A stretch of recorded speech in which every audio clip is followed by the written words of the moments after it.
Hi, everyone. I'm Kristen, owner of Red Lodge Events. Welcome to our virtual pre-race meeting for the Red Lodge Randonnee races coming up here in a few weeks. Before we get into the details, I want everyone to put my phone number in their phone, area code 406-425-0964. That way, if you need anything on the course or have questions beforehand, you can get directly in contact with me. I want to thank our sponsors that make this event possible. We have Visit Red Lodge, the Beartooth Billings Clinic, Samurai Sue's Everyday Foods for the delicious post-race cookies. We've got great raffle items from Sylvan Peak, the Base Camp in Billings, Billings Shields, and Montana Skins, as well as Sky Goat clothing. Headwaters Studio has been our merch partner since the beginning. Paul, the owner, is fabulous. He has started a bunch of the races that we keep putting on every year.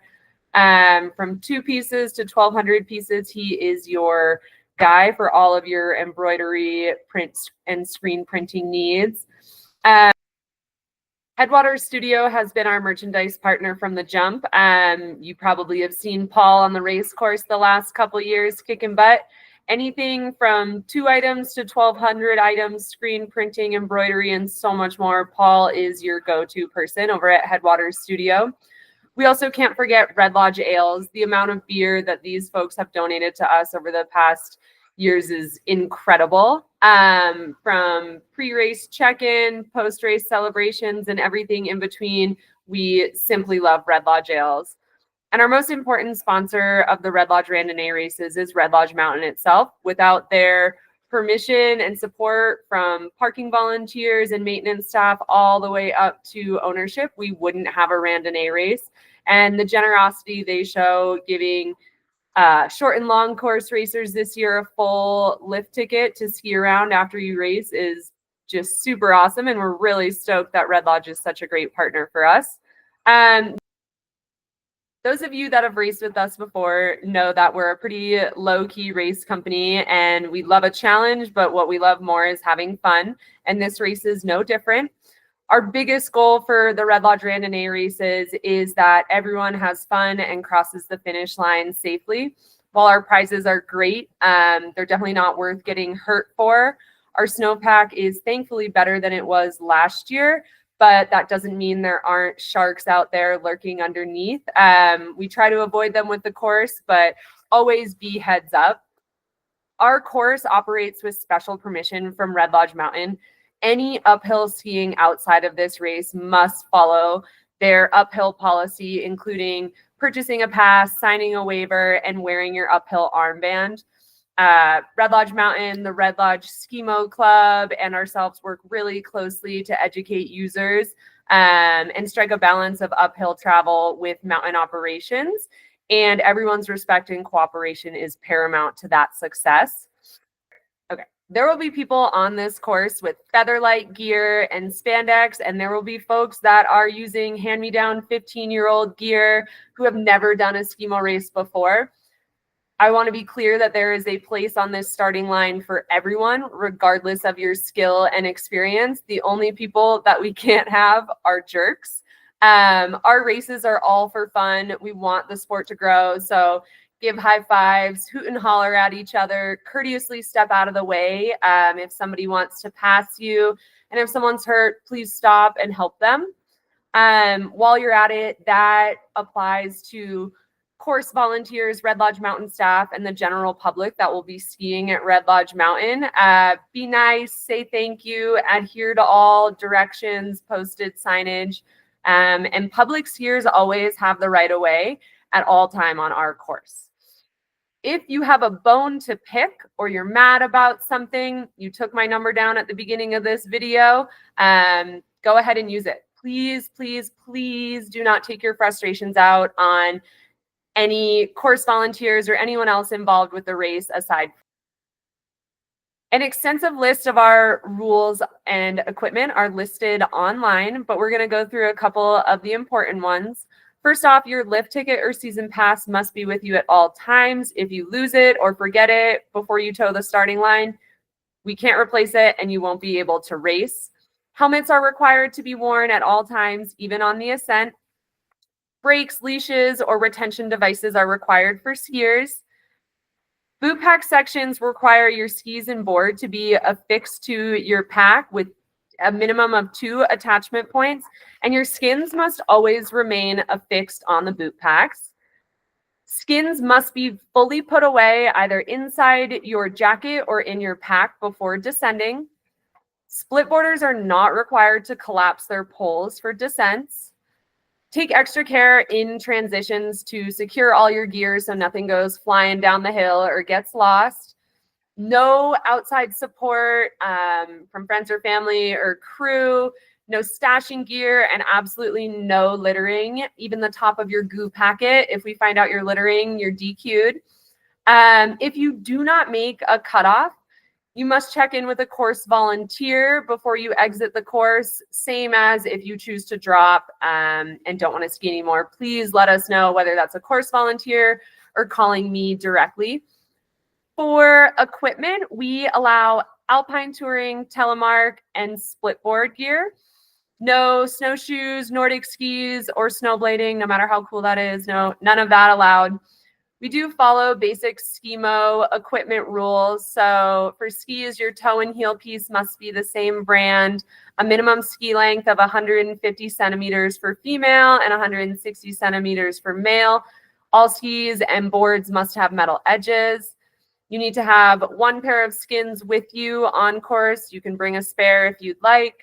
Your helmet can be a ski helmet, a bike helmet, or a mountaineering helmet, climbing helmet, or ski mountaineering specific helmet.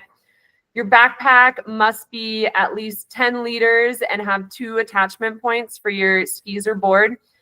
Packs are not required in the vertical race. Clothing, you're going to need to have a couple layers of clothing, including a windbreaker or shell. Bottom layers, 1 or 2 is suggested. Just keep an eye out on the weather, make good choices. Gloves or mittens, as well as sunglasses or goggles, are required. There are no aid stations on the course, so you must carry any snacks, fuel, and water that you would like for the duration of the race. All right, a general overview of rules for all the courses. The vertical starts at 5 p.m. and the short and long are 7 a.m. on Saturday. We will not wait for any racers who are late. We won't adjust your time, and we won't provide any refunds. So make sure that you're on time for the start. You must stay on the designated course the entire time, staying no more than 30 feet from course markings. And you must travel in the mode that's designated on the map that we'll be going over. Green flags are for skinning. That means going uphill with your skis or board with skins attached. Yellow flags are for boot packing. You need to keep your skins on your skis and board and have them attached to your backpack in at least 2 contact points. Red flags are for skiing and riding. So skis and board put together on your feet, no skins. We will have very tall red bamboo with giant flags that say Red Lodge Randonnee for your descent, so you won't be able to miss it. And for ascending, we'll have a mixture of marking tape and pin flags of the correct color. The start of all 3 races will be a Le Mans style, so that means skis and boards lined up. Everybody else starts a little ways back, and we say go, and you run and clip into your skis, making sure you are affixing all of your leashes and retention devices. Racers are allowed to warm up 20 minutes before the race. You must stay lookers left, and you can go from the starting area to the base of the Willow Creek chair. Once the race starts, by the time you hit the Willow Creek chair, you need to be no more than 2 abreast unless you are passing, and you will ascend Lazy M, staying on lookers left. There will be plenty of signage, and you can't miss it. Please review the course maps. They are accurate, and they are the courses we plan to run unless weather dictates that we have to make some changes. We will also have a video that goes over with pictures the course maps for each race for those of you who need a little bit more intel. Cutoff times are manageable, but they will be strictly enforced. Again, if you drop or miss a cutoff, you need to check in with someone before exiting the course. call me, tell a volunteer, tell Ski Patrol. The vertical on Friday night, you guys have 2 hours to ascend Lazy M. For short and long, your course cutoffs, you have to get to the top of Lazy M by about 8:20 and the top of Triple Chair by 9:10. That is a very hard cutoff. And the course is completely closed at noon. If you want to switch races, please just send me an email, send me a text, or when you check in, let us know. You obviously have to do that before the race starts. We are hand timing this race, so make sure your bib is visible on the front of your body or on your left leg. Bonus if you memorize your bib number and shout it out as you cross the finish line. And remember, there are no aid stations on course, so please bring whatever you need. All right, let's get into some course-specific details. We'll start with the vertical. The vertical course is very straightforward. It is the traditional uphill route for Red Lodge Mountain for ascending Lazy M. There will be some arrows and minimal course markings, but it is very straightforward. Stay to the left and just keep going up. Only the ascent is timed. After you finish, you can transition and ski down. Headlamps are mandatory for the descent and must be on your person for the ascent.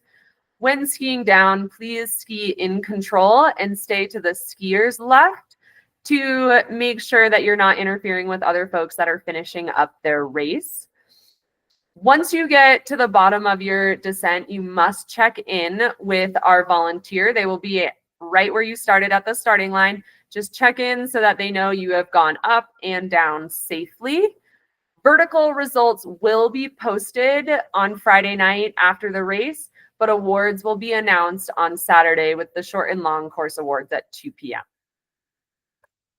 For the short course, you're getting a little sample of everything. The big skin up Lazy M, a fun descent down barriers, a short little boot pack up Midway Express, a mostly flat skin all the way to Royals, and then a bumpy ride down. Signage and volunteers will be there to help guide you. The final descent down Royals to the finish line does go through a congested area, and some of you will be in that section while the general public has started skiing. Just remember, the general public has the right of way. Adhere to all slow signs. Ski Patrol will be watching this zone, so any racers skiing recklessly in this zone will be DQ'd. So put the gap on people on the boot pack or the flat skin before it and transition quickly, and you won't have a problem. The long course will split from the short course at the top of Triple Chair. You're going to head out towards Coal Creek and take a boot pack up East Side Mines and transition for a beautiful skin with some breathtaking views of the Beartooth all the way to the top of Hell Roaring, where you will descend a leg screaming 2,100 feet and 1.5 miles down Hell Roaring and all the way down Matitsi Trail to the base of the Palisades lift. From there, a skin track is going to take you up Lobo to the top of Royals, where you will transition in the same spot that the short course does, and you will have your final descent to the finish line cookies. Same rules apply. It is a very congested area, and by the time long course folks will be finishing, the general public will definitely be out skiing on a busy Saturday. So remember, public has the right of way. Ski Patrol will be watching, obey the signs, and if you're being reckless, you will be DQ'd. So take that skin up Lobo and just dust your competitors and take a safe lap down into the finish line. Thanks to everyone for watching. We're stoked to see you guys on Friday and Saturday, the 21st and 22nd, for another epic Red Lodge Randonnee race. To prove that you watched this mandatory pre-race meeting, please send us an email with your favorite dad joke or your favorite song that we can play on the finish line speakers. All right. Thanks, Snow.